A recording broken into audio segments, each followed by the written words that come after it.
The biggest thing that you can do is to think about, again, these defined terms. We want living documents and testamentary documents. And so testamentary just means if we have passed, those are the instructions to go through. And so living documents are what I view as most essential because that's what's going to help us while we're alive.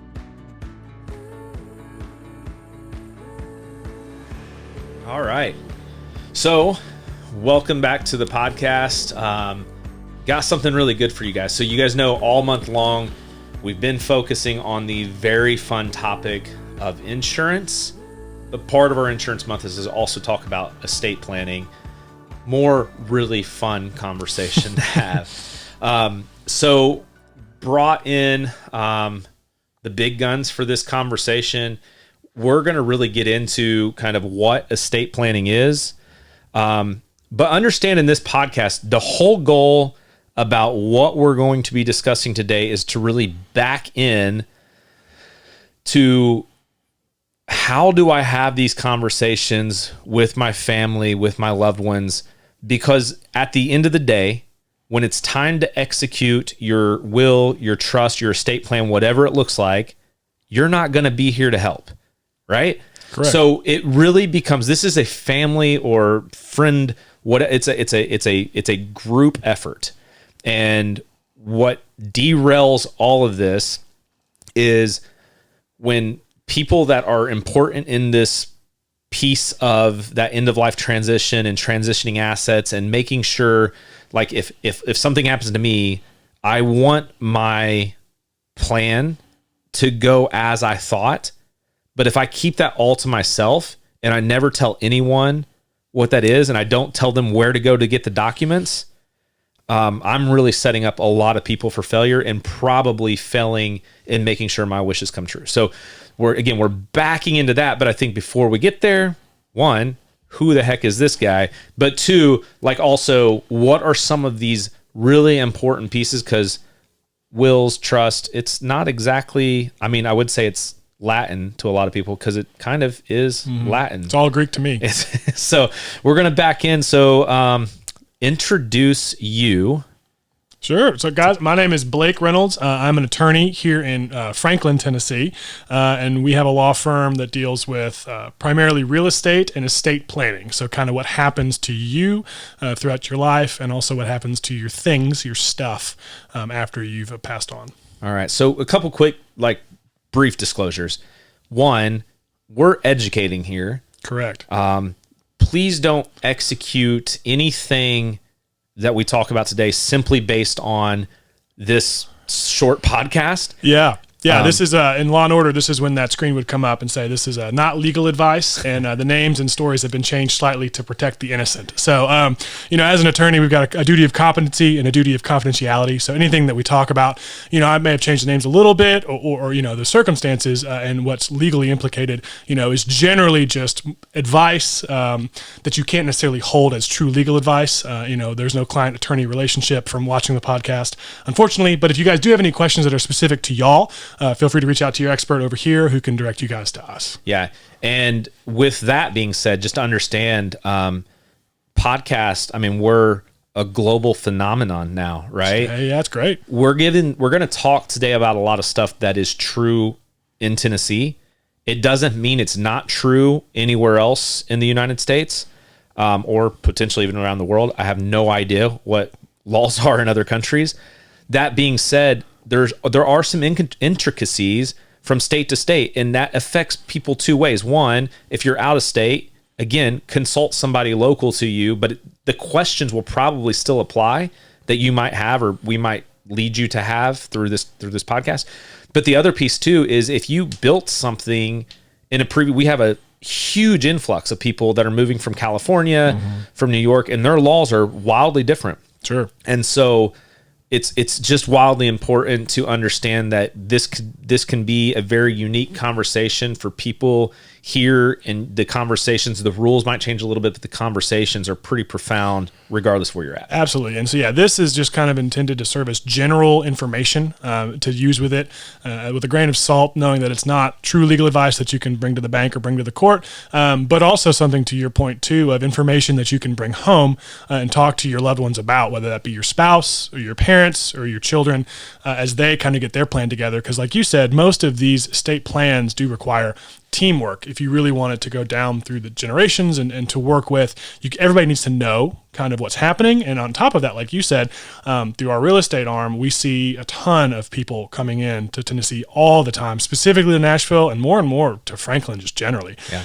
And they may have parents that still live in California or children that go around the world. I know we had a closing not long ago where the kids all moved to Hawaii. Wow. And so, those laws are always going to be a little different and very specific to that state or that country if they're living somewhere else. But, humans are generally the same. So we all have kind of similar wants and needs and things to think about. So again, just general information to kind of give you guys some things to think about conversation-wise before you talk to that financial planner or attorney or anybody kind of about your specific situation. And when you go to the table to find an expert like that. Sure. I think my truth and the reason that everybody is moving to Franklin is just to hang out with me. I believe it. I'm not going to sway from that. So a lot of people are moving to Nashville. A lot of people are moving from to Nashville from all over the country. Are you a rare unicorn? Yeah, I'm a Nashville native. I think what you could call not always that common these days. I grew up here in town, actually, just a little bit south of downtown Franklin, and then kind of lived in the area my whole life. Went away for college, went to the University of Montana, had to learn how to grow a beard, which is a longer story than we have time for in this podcast, but knew I wanted to come back home. So I actually went to Belmont for law school. Nice. And just spent my time there and graduated and passed the bar on the first try. And my business partner, Kirk, and I got started with our own thing, started a law firm. We've recently merged with another law firm and kind of grown. And so it's been just a wild ride ever since. All right. And what's the name of your law firm? So our law firm is Sidwell, Gore, and Reynolds. Nice. And we're just across the street, actually, from where you are in downtown Franklin. Yeah, he's close. He's a good neighbor. All right. So, again, the north-seeking, the azimuth, the North Star that we're focused on is backing in. How can I have these conversations with whether it's a spouse, whether it's loved ones, whether it's my parents, my kids? How do I have these really tough conversations? Because we're dealing with, the fact that we will all, at least to date, it's pretty statistically significant that we're all going to die at some point. So that's how we're going to back in. But I really think the purpose of this podcast is to educate. So I want people to understand a little bit about estate planning. There's some very I feel like sometimes it's almost a synonymous word between trust and wills, and I think those things seem like one and the same sometimes, but they're very different. Sure.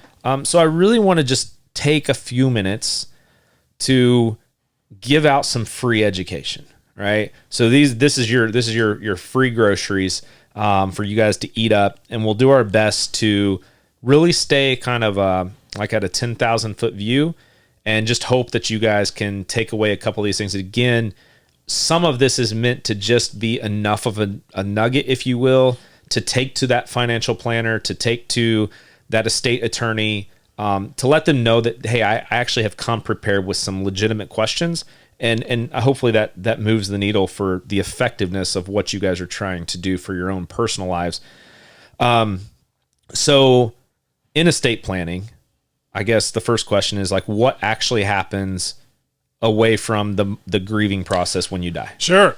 And that's one of the favorite lawyer words that you might hear a lot in this podcast. I'm going to try and pare it down as much as possible. But the favorite thing that we all like to say is, it depends.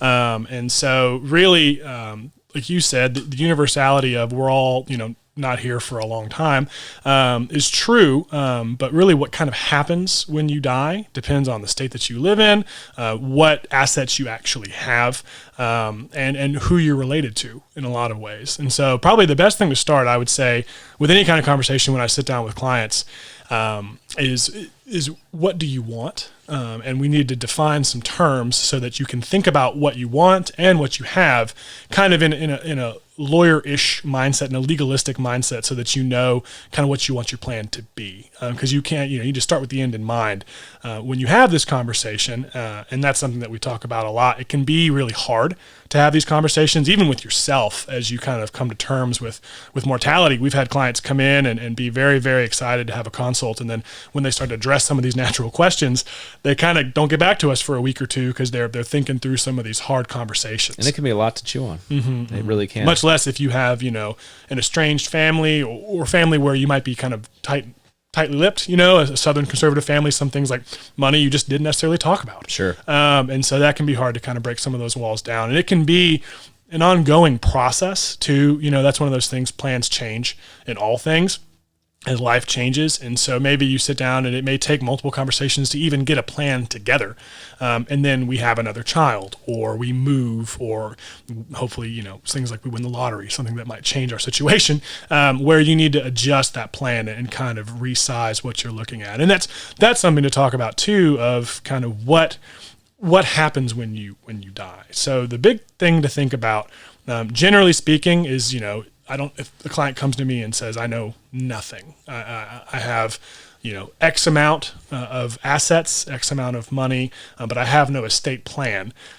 What do I do? And the thing that I say is, well, actually, you already have a plan in place. It's just set for you by the state of Tennessee. So that's what is called intestate succession. And so, let me interject. Sure. Just intestate simply means my estate plan is going to be governed by the state that I lived in, by the laws that are set that are probably hundreds of years old. Correct. So all good laws are at least 200 years old. But yes, so if you look at it, the two words, because it's going to kind of have trees, not to take you back to too much of a old math class or something, but you have intestate versus testate. Okay. And so testate simply just means that you died with a will. Okay. Intestate means you didn't die with a will. And so stuff has to go somewhere. Generally speaking, as a Western Anglo-American theory of law, stuff has to have an owner, because that's what we call productive. So things like the house you own, that's something called real property. That has to be owned by someone to be productive. So we make laws to make sure that it goes to someone down your line, if possible, so that property gets used. Similar things, again, these laws get set up by your state, where it governs what your stuff is and where it goes. So real property, which is your house, or think of dirt, land. That is treated differently because historically it was valued differently. Think about land barons, stuff like that. Personal property, which I would say in the last 100 years has become probably sometimes more sizable than the value of your home. That is treated differently and goes down through statutes. Typically, what we see with things called intestate succession, it goes towards another fun Latin term, per stirpes, all kinds of fun stuff. I won't get too into the weeds about it, but basically just think about your direct relatives first, and then our children and or our parents, siblings, cousins, nephews, that goes as far out as it can. And if there are no blood relatives, heirs at law, that can be given your stuff, then it goes to the state. And the state manages it for you. So some people feel they need a will just to make sure that their things don't go to the state or to the government. But also think of it this way: if let's say you have a close relationship with St. Jude's or the Red Cross or your church, and you want either a portion or all of your assets and your estate to go to that charitable organization, there's no way to do that unless you actually get a will. The state's not going to make that. And I'm sitting here thinking, and I'm like, I love the state of Tennessee. I really, really love the state. But I'm not sure that they would make the decision that I want. Sure. By nature of the laws that they have to follow.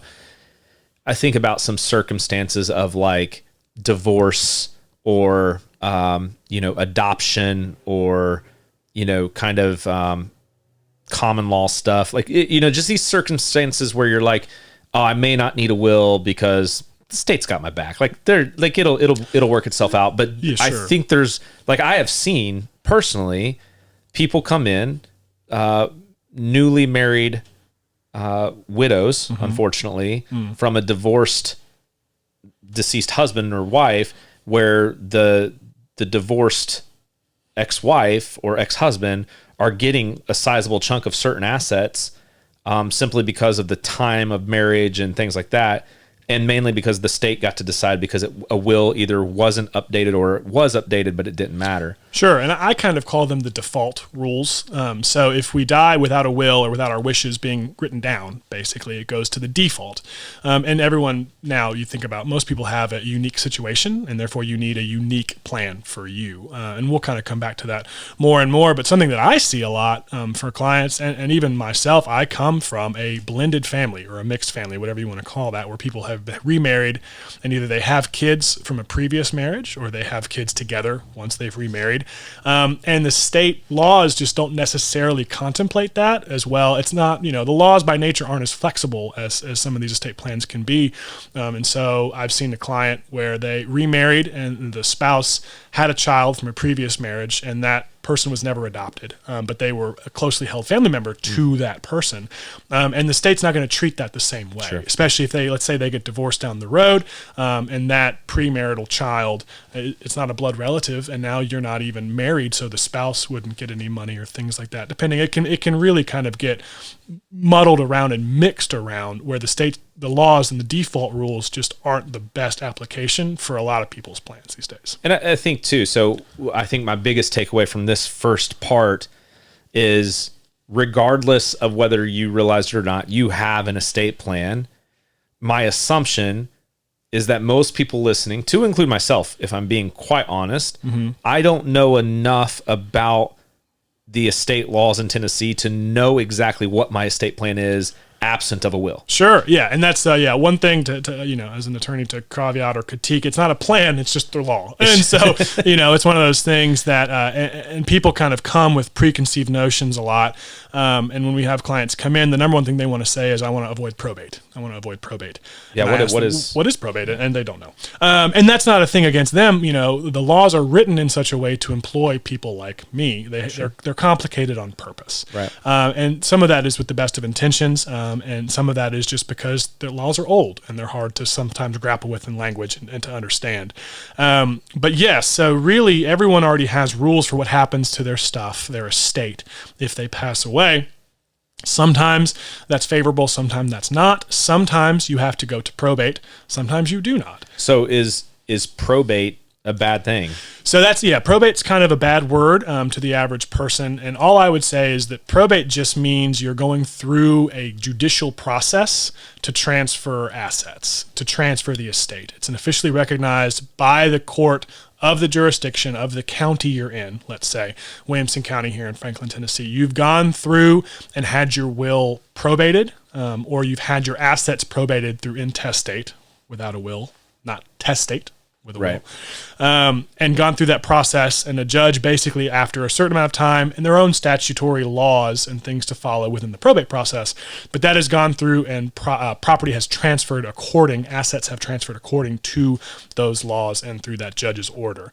There is possibility to avoid probate, which is, again, just the judicial process once we have died or once we have passed away.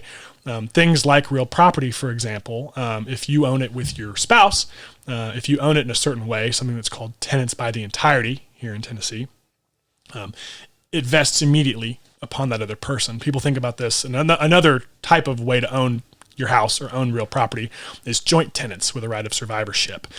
So basically what that means is, if there's a joint tenancy, if one of you dies, whoever is still alive, owns all of it immediately. Same way with any of heirs at law, it will transfer down the line. And just to clarify too, that word immediately means quicker than probate. Sure. Because we deal with that a lot. Like we're currently dealing with a client who had a joint account. One of the spouses passed away. But in order to maneuver money, we still have to process a death certificate. That can still take time. I think it's getting a little bit better, but at the peak of COVID, people working remote, state workers not showing up to work all the time because of COVID restrictions, plus an increase in death across counties and different things, really slowing that process down. I've seen, and if there's ever like this, like, mysterious foul play, sometimes these death certificates can take a long time to get. So I think that just when it comes to working with a financial professional or talking with an estate attorney, like considerations of what is immediate, typically with death comes bills or funeral cost. If all of my money is in a joint account, there's a chance that I may not have access to it to pay for the, certain, like the funeral. So it's just like, that's kind of a sidebar conversation, but it's something where when we say the word immediate, we're really meaning quicker than the probate process in whole, not necessarily tomorrow I'll be fine. And there's kind of the law as far as what's supposed to happen, and then there's in practice real life. And so unfortunately, like you said, from the law's perspective, real property would vest in that person immediately. Something similar, another non-probate asset is often things like, you think about bank accounts or stock, things are like that can transfer, and insurance proceeds, life insurance things. Those are non-probate transfers. Which I wrote this down too, because something just as important as making sure your will is correct and updated, your beneficiaries. That is it. That's my number 2 recommendation when we talk about what assets, what is your estate, what do you own?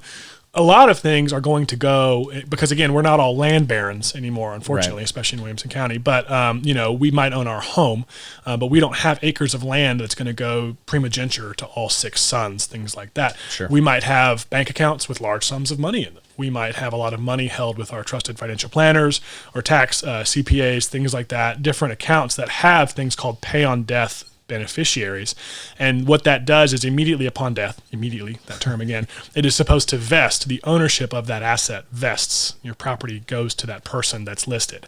Bank accounts, we think of even checking, savings accounts, stocks, pensions, life insurance, a lot of things that we actually in the modern world hold much of our value as far as our net worth or things that you might calculate are vested, they're owned in non-probate transfers. Now again, immediately just means non-probate, so it should go to you as soon as that person, you or your loved one, passes away. However, there is still a process. You have to provide things like a death certificate or proof of identity things, and sometimes, unfortunately, just through bureaucracy in general, it takes a while to get that death certificate, or you have to communicate with these large insurance companies, and it takes time for them to receive that communication and get back to you. And with that too, just on again, kind of a side note in this, speaking from some personal experiences with clients that I work with, a lot of times there are these random, like small little details that also have to be up there. I'm thinking of one particular situation with a military pension. Everything was updated except with HR at the Department of the Army level. There was one form that had to be filed. They can't find that form. So the whole pension may not transfer to his current spouse, current widowed. Instead, it's going to probably end up going to a former spouse that he's been divorced from for like 15, 20 years because of a single form that they cannot find. That the point being is, with pensions and things like that, with significant life changes, if you have a change in your marriage, if you have maybe a kid that passes away or becomes estranged, and you just need to verify and re-verify and document these conversations with people. If it was me, like I have a military pension, if I was going to go through a process of changing who that beneficiary would be, I would make sure to have that conversation, but also, put it in an email document, send it to who I'm changing it to. Just say, hey, by the way, I talked to this person at this date. They said everything is good in good order. Just for some sort of and we have clients asking, what can I do right now? Because sometimes getting these documents together or finding the answers of larger estate planning questions take time. But the number one thing I'd recommend for people to do is get all of your whatever documents or whatever plan you might have, get it in one place. and let someone know who's important, either the personal administrator, the executor of your will, if you have one, or your children, or whoever your loved one is who's your person and potentially the beneficiary of your estate, needs to know where that is. Where? Because, I've heard of clients saying, well, I think Dad had a safety deposit box in a bank that I don't remember, in this and this, and though so that's really hard to find those things. You can't just Google that. Yeah, you're gonna end up like starring in the next National Treasure. So yeah, exactly. And so it's one of those things that it's important for people to know. You can have the best estate plan in the world, and if it's in a drawer in a desk that nobody knows about in your office, let's say not even at your house, your family members may not think to go to your office desk to look for your estate planning materials if you don't tell them. And you might be seeing how we're kind of backing into this North Star, right? We're going to get to more about how to have those conversations. Before we get there, sure. What if I have nothing and I need to get started with something? Like, what's the basic? So right now, I say I have nothing. I'm that intestate person Sure. in the state law, but I want to move to the testate side, so I'm calling my own shots. Sure. Where do I get started there? Yeah, and so the biggest thing that you can do is to think about, again, these defined terms. We want living documents and testamentary documents. And so testamentary just means if we have passed, those are the instructions to go through. And so living documents are what I view as most essential because that's what's going to help us while we're alive. Mm-hmm. Like you said in the very beginning, a lot of people have that view of once I've passed on, it's really not my problem anymore. And that's fine to live that way. I think you can live a full life that way. But, living power of attorney documents in Tennessee, we have two different kinds of powers of attorney. For general purposes, there's one for durable power of attorney, and that covers all of our things except healthcare. So financial decisions. So if someone, my spouse, needs to operate bank accounts that her name is not on, or vice versa, or things like that, or if I named my father, the power of attorney for durable power of attorney, they can operate your financial tasks, primarily pay your bills, access your accounts, and operate on your behalf. And then there's a healthcare power of attorney, and that's going to handle all of our healthcare needs. And so if you have to go to that doctor while I am incapacitated, in a coma, or just not responsive, or things, unfortunately, dementia or Alzheimer's, if we're no longer capable of making those decisions for ourselves, that healthcare power of attorney will activate and will have that person who you nominate be that person. These powers of attorney are general, and sometimes they can be active even while we're alive. Mm-hmm. So someone can make those decisions on your behalf, even if you are competent. Sometimes they spring into action only once we've been deemed incapacitated or incompetent. And that's something you need to have a conversation with your estate planning attorney and your professionals to see what's best for you. Because again, those are going to be important decisions. If anybody's watched Tiger King over COVID, we know that durable power of attorney, is active still. And so it can be kind of challenging or not what we want to happen. I love that. And I think that's, spot on. You just got to make that personal decision, whether, it's always active or it springs into action. And that's based on conversation. And just real quick before we get into the other two pieces with that, I think that is my argument for why you need to talk to someone in real life versus going to an estate.com or legalwhatever.com is a lot of those websites are kind of algorithm driven, like response. You choose a response and then it gives you more options based on your previous response. You don't know what you don't know. And in these decisions, yes, you could probably save a few $100, but it could also mean that you're spending a few $100 on doing nothing for yourself. Sure. And I recommend, as a professional myself, I'd always advocate to speak to a professional just because, like you said, I don't know what I don't know. I have my taxes done by a tax professional. I have my finances managed by a financial professional for that reason, because you don't know what you don't know. And for example, we've had clients come in, one client in particular came in with a power of attorney that he notarized himself. And that family member had then left the state and was hard to get a hold of. And so it became this other large problem, and so it's not a valid power of attorney. Or we have people who will download a will off of one of these large online websites, and they think they're doing the right thing and they have the best intention. But if you don't execute that document, a will, for example, in Tennessee, generally speaking, the will has to have witnesses to watch you sign to show your testamentary intent, and it has to be other kinds of things that different boxes to check within that rubric. And if you don't complete those boxes, if you don't do it right, then it's not enforceable in Tennessee, and you can't really use it. Yeah, and so yeah, I mean, guys, we reiterate this all the time. Like sitting down with someone that you can actually engage with, that has empathy and is specifically designed to be a benefit to someone in the state that you're living, the county that you're living.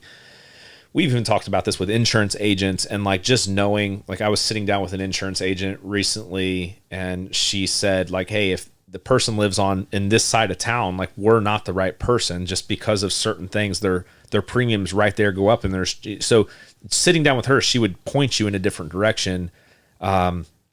It's just the value is immeasurable in a lot of ways. With that said, so we talked about the durable power of attorney, the healthcare power of attorney. We're building a will for that. So that's 3 documents. Right. And so kind of the last piece of documents while we're alive in Tennessee is called a living will, which is separate from a last will and testament. The living will is kind of what you see in Hollywood or think of as a DNR, or what's called a do not resuscitate order, things like that. So the living will and the document that we prepare basically advises medical professionals and family members, whoever is executing your wishes, if you don't want to receive life-continuing or life-saving care beyond a certain point, if you want your organs to be donated, let's say, or if you want your body to be donated to science, things like that to contemplate and to think about kind of towards that last stage before actual death. And that's a document that we have, and again, I recommend a will, a durable power of attorney, a healthcare power of attorney, and a living will for any estate plan that we do, so much because those documents really are essential to think about what we want to happen to us and what needs to happen to us before our death as well. And just a piece to the powers of attorney and to the living will itself before we go on to the main piece, the actual last will and testament. Those documents are great. I think they're essential, but what's equally essential is that conversation with whoever that person, your representative is, the people that you nominate to be your power of attorney, or just the person who's going to be generally in charge. Because let's say, well, I want this to happen, but I'd like it to happen in this way. That way, they kind of don't have a blank page and they don't know exactly what your wishes are, because it gives them the power to do so, but it doesn't really delineate how to go through each individual circumstance. So if there are any big ticket items, that's something that you need to convey, obviously, to those people as well. Yeah, and on these DNRs, these living wills, I honestly, like, I'm a parent and I have a parent. I just have that conversation. It's not a fun conversation, but so vital. The last thing that I would want if I'm in a situation where I'm likely not going to survive some sort of coma that I'm in, I'm on life support. Like, I just don't want my daughter to have to carry the weight of a decision that she thinks she has to make absent of my guidance. Sure. I want the decision to already be made, and I want her to know that decision ahead of time so she's not surprised by it.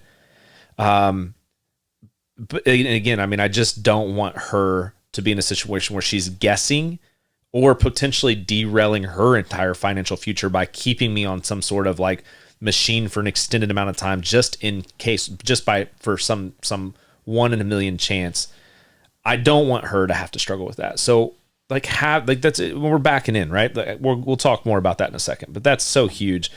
All right. So we've talked about the 3 documents that help me before death. Mm-hmm. And guys, durable power of attorney. I've seen time and time again situations where these things don't exist, and while life is insane and you have somebody going through this huge health crisis, I've seen it to where spouses are basically without any sort of money available to them because the accounts were not set up, in such a way where both spouses had equal access to it.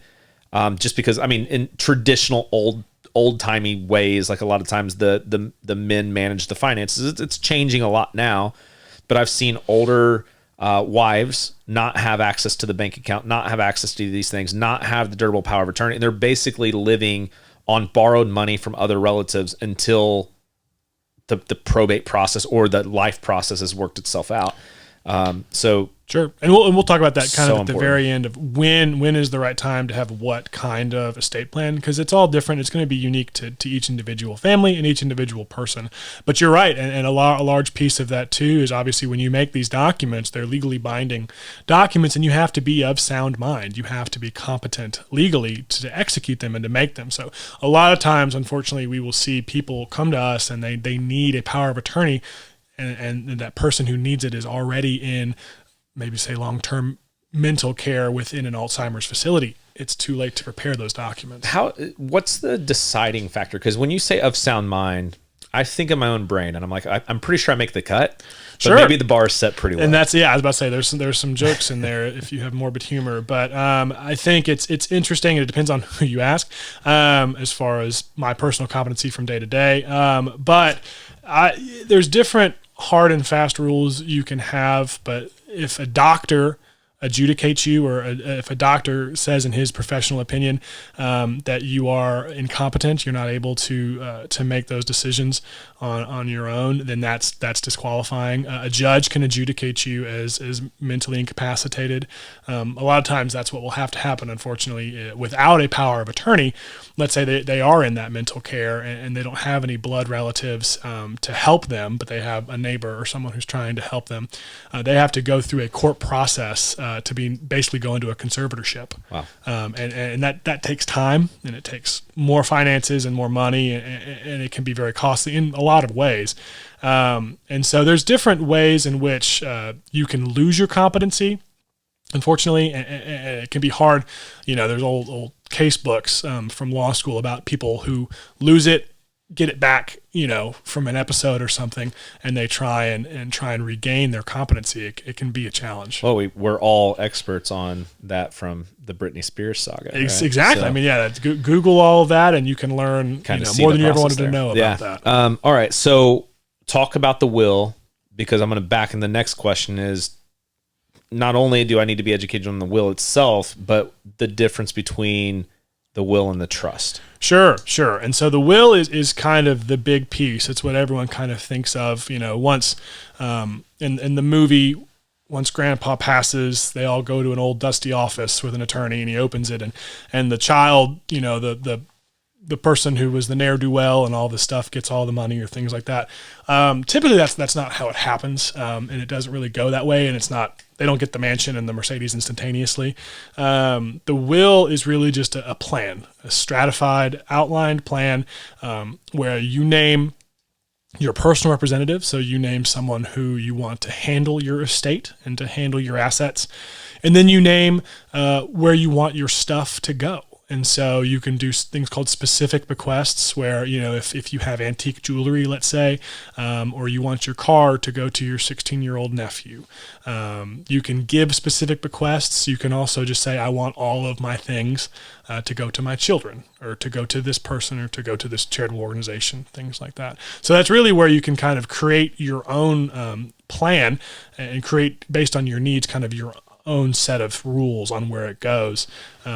And there's a lot more to it, but generally speaking, just from the very broad 10,000-foot view, that is really what determines, once you have passed away, where all of your assets go that are not non-probate transfers. So everything like bank accounts, a lot of those sorts of things have already probably passed on, but you will have a will that is written out and approved by you, signed by you, obviously in front of witnesses. And then once you pass away, it goes through the probate process, where it has to go again through that judicial process that follows the law of, there's waiting periods, notice to creditors, all sorts of things that really you probably need to sit down and, for your specific situation, work through it with either your estate planning attorney and go through that process. But the will is kind of the final piece that will wrap everything up about your assets and determine where they go. Love it. when do I need to move from a will to a trust? Right, and we get this question a lot, especially we get people from out of state who have moved here, and they have these gargantuan trusts that are set up from other states, and they say, I'd like you to adapt this to Tennessee. That's probably one of the number one questions we get. It's a little more complex than that, and that's really a conversation to have with those people individually based on what their trusts are and where they come from. But for example, California laws are very, very different than Tennessee laws, and so there's things contemplated within a California trust that don't really apply to Tennessee and your life in Tennessee if you don't live in California anymore. So to kind of back up and explain, when do you need a will? When do you need a trust? It depends. Sometimes you're going to need both. Sometimes you might only need one. So there are, generally speaking, from a very, very broad top-down perspective, there are really two kinds of trusts that you see most often, and those are revocable living trusts, irrevocable living trusts, or testamentary trusts. And so with that, if you create a trust while you're alive, that's inter vivos. That's a living trust. There are trusts that get created within a will, and those are called testamentary trusts. And so if, let's say, what we see often is if we have minor children who are under the age of 18, do you really need a living trust that you have to maintain and manage while you're alive? Probably not, depending on what your asset class is, how much money you have, the things in your life that are going on. But if you have a minor child and you want to make sure that assets that you have are protected for them and go in a very specific way, a testamentary trust might be a good idea. So it is a trust written out with language, but it only becomes activated once the will is probated. And there's a lot of other implications for that and uses. It's just a tool like anything else. So sometimes you can have a will and a trust, or you could have a trust within a will. You could have a living trust, and you can have a will behind it, something we call a pour-over will. And so what that is intended to do is you have a trust that you maintain while you're alive, and you have a backup, a pour-over will that just says, basically, if there's anything that I missed, a stock or a bank account, a car, a thing that has a value, then that's I direct it to go into this trust. And the trust has all the explanations of what happens once I pass away, where it goes, who's the new trustee, things like that, or if the trust gets dispersed and sent once I pass away. So that can be, again, they're tools specific to your situation, but it can be valuable because a lot of times what we will see with these living trusts, they get set up and then you live 10 more years, 20, 30 more years, things like that, and your life continues. And we had a client who actually worked for a very, very prominent music group here in town, and at which point they stopped working for them and continued to live their life and went on to retirement and all of these things. And they had a lot of things going on in their life. And so it was a sizable asset, but not the biggest thing in their life. So they didn't necessarily think about it when it came time to make their estate plan. So they made an estate plan as best they could and included a large living trust, a will, all the things. They tried to do everything right and check all of the boxes. But when they passed away, their heirs realized that this pension plan that was set in place with this large prominent music group for them was made out to the estate of that person. So it wasn't properly filled out as a pay on death beneficiary. So it couldn't go to an individual outside of probate. They still had to go through the probate process to get that asset and bring it into the trust according to his wishes. So it happens, unfortunately. A lot of times that's kind of what we were talking about earlier. What are the things you can do now? Maybe, have it in one place and just stay with it. Once a year, make sure everything is right, kind of how you have it. I'm an estate planning attorney. You think my stuff would be well regulated and always up to speed. But I checked with my bank actually last year, and there was a checking account that I had opened up, and I would swear that I had put up and set it up in the right way, but it didn't have a beneficiary listed, either through just, negligence on my part, or someone didn't check the box when they were setting it up on the computer, whatever might be the case. I asked about it and I got it fixed. So I think just a couple points. One of the things that in my mind, and I know this is very elementary and not entirely accurate across the board. But one of the things that differentiates a will versus a trust in my mind is a will can tell like where the assets should shift to the person. The trust can also, like, it can tell where the assets shift, but it also controls the ongoing benefit of those assets. So when I think about like what my daughter, should something happen to me, what my daughter would be entitled to through a will versus having a trust set up and controlling the payments so she's not inheriting a large sum of money potentially. I mean, she's 14 right now. She doesn't need all the money that she would get, whereas I could control the process a little bit and allow her to realize the amounts that she would need at specific times in her life. And then at a certain age, she could have access to those kinds of things. So like, and I know that's probably oversimplifying it, but I think that it's important just to differentiate, like when it comes to special needs kids, when it comes to, like you said, the minor children, or there's other considerations too, where we could run into estate tax issues where Uncle Sam's going to get boatloads of money because of what I've worked for in life. Sure. And I can protect those assets from being considered inside of that tax picture by effectively saying, hey, I'm transferring the ownership from me. So Uncle Sam, don't look at me for this money anymore. It's now inside of this that's going to benefit something I care about. Sure, and I think that the rest of your argument is spot on as far as the benefit of any kind of estate plan, whatever that estate plan looks like, is control. And so you are taking control other than just the default rules of whatever that state has in plan for you. You're taking control and directing what you want to happen. To kind of hit on a few things, we have clients with special needs children, and there's all kinds of regulatory laws around that and things to care for them and help them. And you can set up trusts in coordination with a lot of other moving pieces, but it can really help to benefit and supplement their lives and help be a financial bedrock for them throughout their life once you've passed on. We have clients who have children who, again, because as an adult, a relatively competent adult who went to law school and at least 4 years of college, I would consider myself somewhat well put together. Again, depends on who you ask. If I inherited $10 million today, I'm probably still going to buy that Ferrari, which may not be the wishes of whoever gave me that $10 million. Sure. And so we see clients who have spendthrift provisions within their trusts or who have installments where they only receive X amount of money at different age ranges or things like that. It can get very, very complicated and very in the weeds. But something to your point as well, as far as, income tax right now, you might have 12 million reasons to adjust based off of any kind of estate tax or things like that. And right now, most people may not be at that threshold, or the inheritance tax is more than $12 million.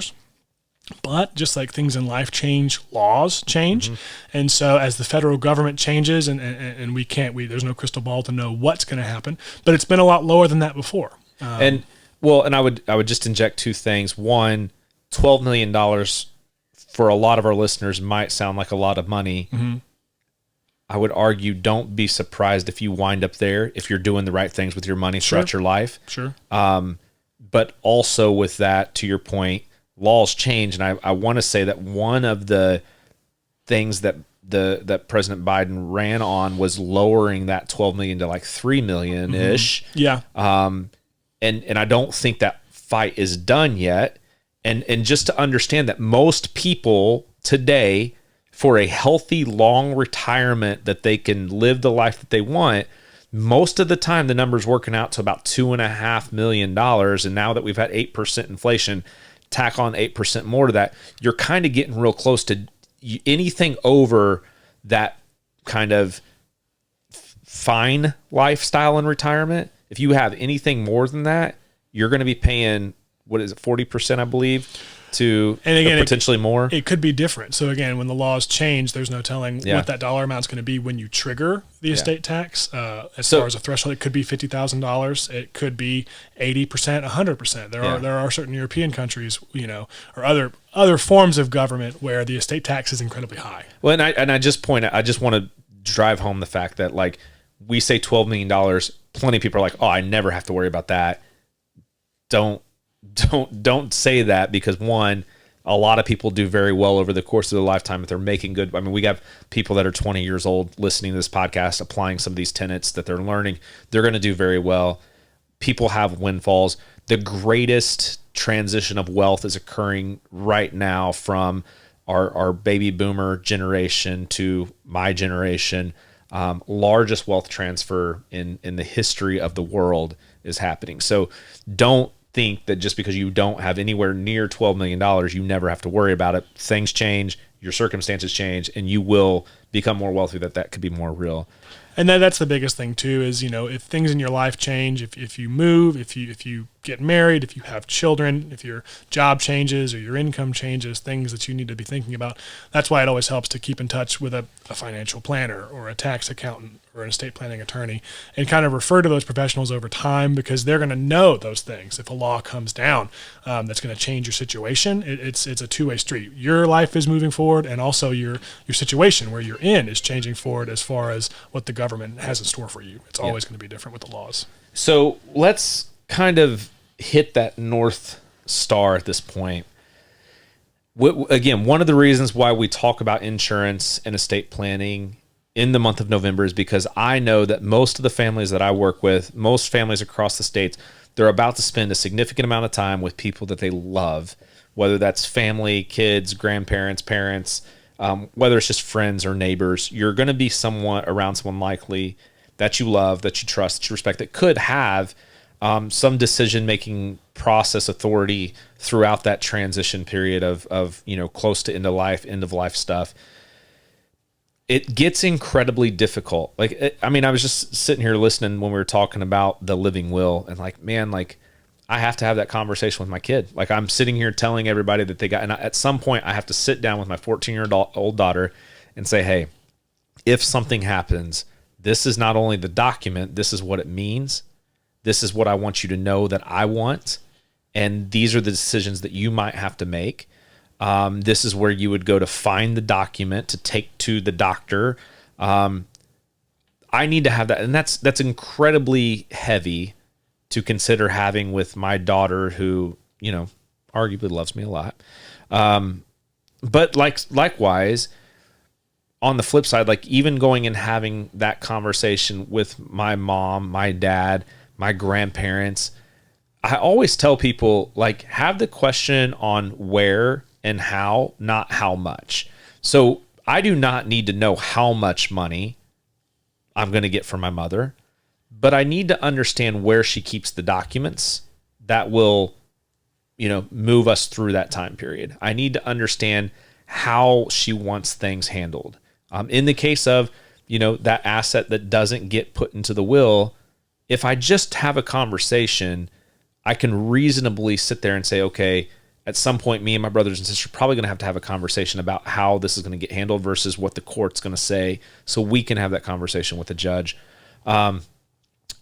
So how, what's your advice there? How do you have these conversations? Sure. And it's always going to depend on the family member. It depends on your situation and who you're speaking to.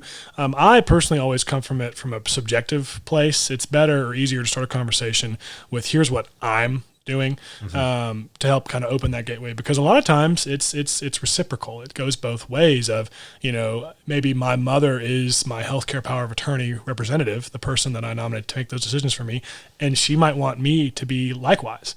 So it's important, if you make a plan, that you need people, because a lot of times for these documents, you're going to have the original document in blue ink with you to execute or enforce these things. And so you need to, one, make a plan, know what it's doing, and like you said, know where it is. And so by kind of bridging that gap, and it may be multiple conversations where you say, here is my plan, here is what I envision for you, and maybe have that pause where you see if they have a plan for you likewise. Or just asking just a simple question, what do you want? What is, as we kind of move into this next phase, what do you envision? Because a lot of people, they're 10 times more concerned about their quality of life while they're alive. And so things like, if you want to go into long-term care, or if you have to go into long-term care, these are conversations they may not think they need a power of attorney when really they do, to make sure that they have that long-term quality of life for as long as they can. And it might be multiple conversations, and that's fine. But I always start from a subjective point of view, and I know it's hard. I've seen it in front of me. Sometimes people will have those hard conversations at the attorney's table, which is always a little awkward, but it's important. And sometimes they'll ask, it seems like a long, convoluted process. And I can't lie that it is. Sometimes, especially depending on what you have going on in your life or your family dynamic, it can be a hard conversation. It can take a long time to sort out the details. But there's evidence all around you that it's definitely the less expensive, faster way, often, to get things done. If you look at, for example, Prince, his estate took 6 years to close, and I think the number was something around like $156 million, which again, I hope one day we're all in that position to be fighting over $156 million from my estate. But that can scale all the way down to, dad's car. Yeah. Different kids need it and they will fight over it. Especially if you have things like a blended family, or if there's any if you're afraid to bridge that strife between, or the rough edges between a daughter and a son. Imagine how much harder that's going to be for them when you're gone, and how much more time that's going to take. And so, it's a plan that needs to be specific to everyone. But if you have that conversation ahead of time and get something in place, that's going to save so much time and so much heartache for a lot of people that the people that you care about, people who are going to be dealing with your estate after you pass. And I would say, like, if you're listening and you haven't had these conversations with your parents or with your children, like, understand it may not be because they don't want to. It may just be because they don't know how to. You can be a leader in the family. One of the things that is a great how to break down barriers. We're in a position now where people are starting to live longer lives. So if you're in your 20s or 30s, there's a good chance that your parents are taking care of aging parents that are much closer to the end of their life. Maybe your grandparents or your great grandparents even. You can always go and present the question of, hey, Mom, how did you have this conversation with your dad? How did you have this conversation with your mom? And they will tell you exactly what they said to their parents. And then you can turn around and say, hey, so what is your answer to that? What's your response? It's so vitally important that someone in the family steps up and starts to become that leader. And I think that it as parents, we owe it to our children, especially if we have multiple children, we have blended families, all these different things, to say, hey, just understand, like, this is what I want. This is my wish. So that way the kids are less likely potentially to fight over it. I've seen rather small monetary things divide families, and it's real sad, but sometimes it's very, very important to, you mentioned dad's car. A family member, I have a client whose family is very angry with him because he wanted his granddad's truck, and they were all in need of money at the time. They thought they were going to get more than what they got, and so the plan was to sell this truck and divide the money. And the brother said, "No, I'm keeping this truck. It means everything to me," and that just created a lot of strife. So having these conversations. So again, don't necessarily have the conversation at the Thanksgiving dinner table. Don't necessarily have the conversation at, Christmas while you're all around the tree, but having these conversations when the whole family is in one place to say, hey, Dad, when Grandpa was aging, how did you have the conversation about, his end of life? How did you bring up having a living document? I'm seeing it right now with the baby boomer generation, like, kind of hitting those retirement years. They have, like, I have one client that comes to mind who has worked his wife have worked their tails off for early retirement. The parent was supposed to have more in place than what they didn't convey everything that they didn't have, did not have the long-term care in place. Now that parent's living with this couple, and what was going to be an early retirement is now a retirement that nobody knows about. Like it's just, they're just going to work because now they have a dependent, and old dependents are much more expensive than kids. So what they became accustomed to in their years of raising children, they're realizing, hey, this parent living in my house is actually twice as expensive as, or more, as what my kids were. And it's completely throwing apart their retirement plan. And it's just sad to see that, you know, somebody that took care of you their whole life is now, you know, at some level burdensome. It's some level keeping you, and maybe it couldn't have been prevented, but we could have prepared for it had the conversation happened. And to your point, 9 times out of 10, you realize you should have had these conversations when it's kind of too late. So backing up, starting to have if you're 20, if you're 30, if you're 40, hey, mom, dad, how did you have these conversations? Where are your documents? I think about now, like in the world that we live in, like I have a brother in Idaho. I have a sister in DC, another brother here in Tennessee with me. My mom lives in a different part of the state than me. And it's like, man, like if something happened to my mom, we would all want to rush to the hospital. But somebody needs to go by the house and pick up those blue ink documents, right? Like somebody needs to know where to go. Somebody needs to know the code to the safe. What's the plan? Because, you know, you just got to know that stuff. And I think that that's what we want to take away is have the conversation. If you need more specific help, call me, reach out. If you need to talk to Blake, I'll get you in touch with him. But having these conversations, and one, get your own stuff situated. You owe it to your family. But past that, make sure you're having these conversations, because your parents or your siblings or your friends, your neighbors may not even have not even taken time, because the last people we generally take care of is ourselves. So we got to do that. Absolutely. Yeah. And even, you know, some people think of an estate plan as far as like our end of life plan. We don't need to think about it until the end is near. And as we've kind of been talking about this entire time, that's sometimes that can be too late.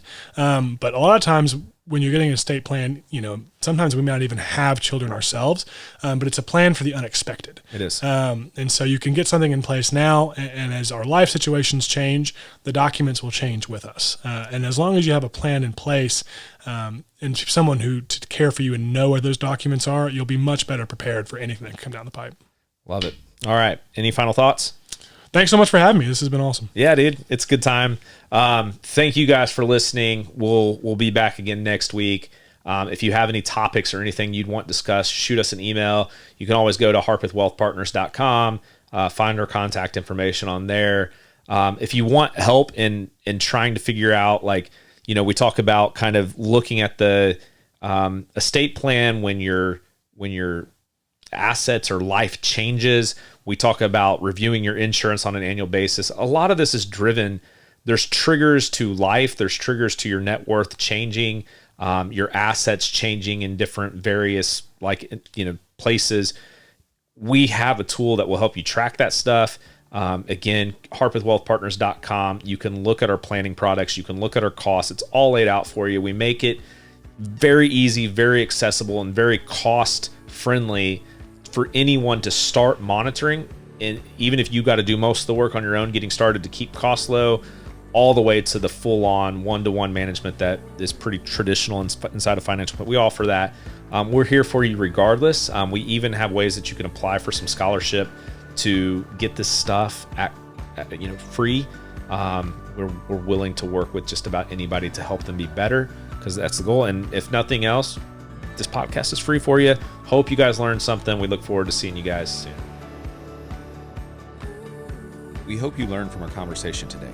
It is important to us that you know this is for educational purposes and not intended to be considered specific advice for any individual listener. If something we discussed is relevant to you and you have questions of how it might be applicable to your specific situation, please reach out to your financial professional. Of course, we are happy to have further conversations with you regarding specific questions or applications to your individual financial situation. With that, here are a few disclosures. Securities offered through LPL Financial, member FINRA, SIPC. Investment advice offered through Private Advisor Group, a registered investment advisor. Private Advisor Group and Harpeth Wealth Partners are separate entities from LPL Financial. The The opinions voiced in this material are for general information only and are not intended to provide specific advice or recommendations for any individual. To determine which strategies or investments may be suitable for you, consult the appropriate qualified professional prior to making a decision. All performance referenced is historical and is no guarantee of future results. All indices are unmanaged and may not be invested into directly. Hypothetical examples presented are not representative of any specific investments. Your results may vary. With that, thank you, and we look forward to having you back. Take care.